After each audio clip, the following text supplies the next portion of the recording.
सध्या दिल्लीच्या राजकारणावरती अतिशय गडद रंगाचे काळे ढग सध्या निर्माण होत आहेत आणि भारतीय जनता पार्टीला त्यांच्या 12 ते 13 वर्षाच्या सत्तेला सुरुंग लागण्यासाठी सुरुवात झाल्याचं बोललं जात आहे.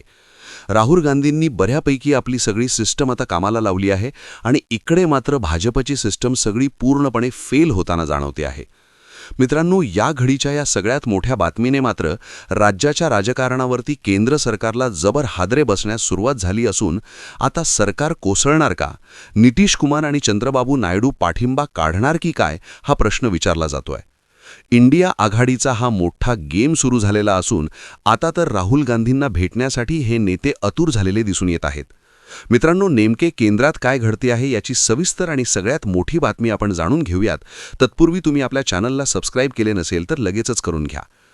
केंद्रामध्ये ठाकरे आणि शरद पवार थेट दिल्लीच्या राजकारणाच्या मध्यावरती कूच करताना पाहायला मिळत आहे.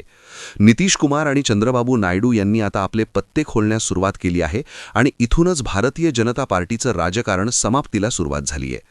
महत्त्वाची आणि मोठी किनार म्हणजे सध्या तेलंगणा, कर्नाटक, जम्मू काश्मीर, पंजाब, हिमाचल प्रदेश, हरियाणा या भागात झालेल्या निवडणुका याची मोठी किनार असू शकते.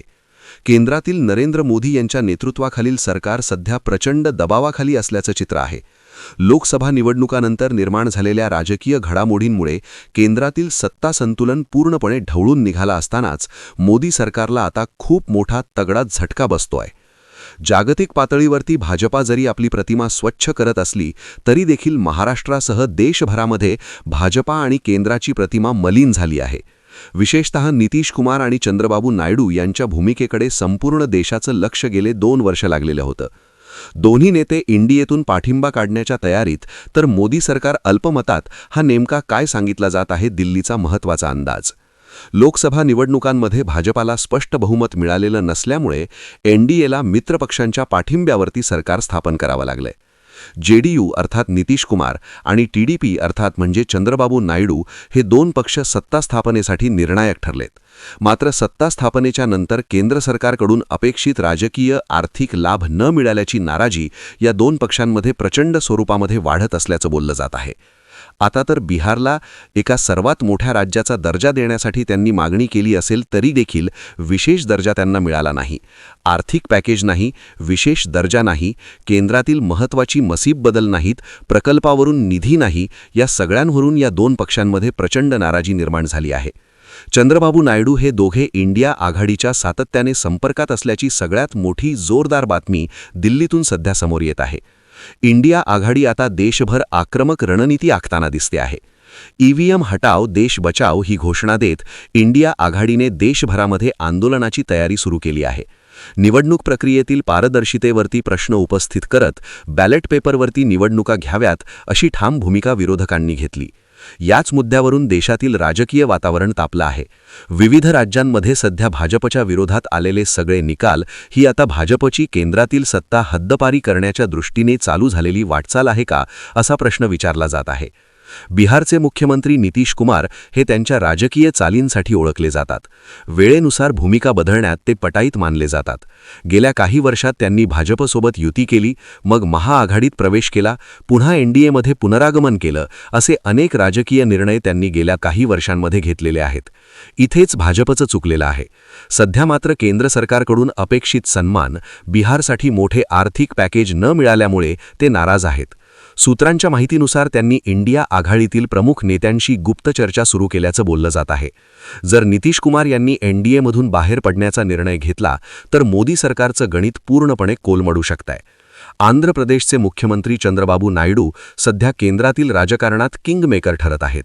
टीडीपीकडे असलेल्या खासदारांच्या संख्येमुळे मोदी सरकार टिकून आहे. मात्र आंध्र प्रदेशसाठी विशेष राज्याचा दर्जा आणि भरीव आर्थिक मदत मिळत नसल्यामुळे नायडू प्रचंड नाराज असल्याची चर्चा आहे. हे सातत्याने दिल्लीचे दौरे करत असून केंद्र सरकारवर दबाव वाढवत आहेत.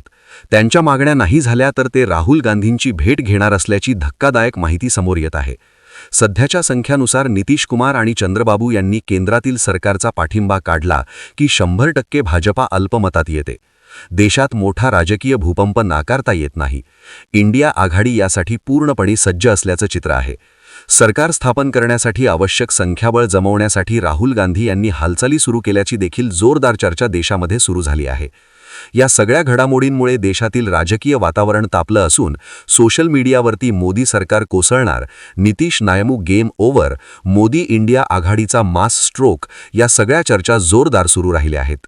शेअर बाजारातही या राजकीय अस्थिरतेचे परिणाम दिसून येऊ लागले आहेत. गुंतवणूकदारांमध्ये अस्वस्थता निर्माण झाली आहे. भाजपची धावपळ तसेच डॅमेज कंट्रोल या परिस्थितीमध्ये उद्धव ठाकरेंची आता भाजपला गरज भासू लागलेली आहे.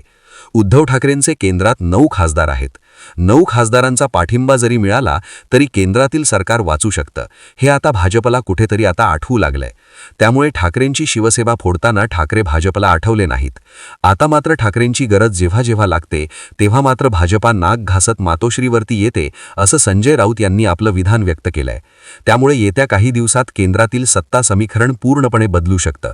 तर इंडिया आघाडीने योग्य वेळी योग्य चाल खेळली तर मात्र महाराष्ट्रासह देशाच्या राजकारणामध्ये सत्तांतराची लाट येऊ शकते आणि सगळ्यात मोठा राजकीय खेळ होऊ शकतो, असं राजकीय तज्ज्ञांचं मत आहे.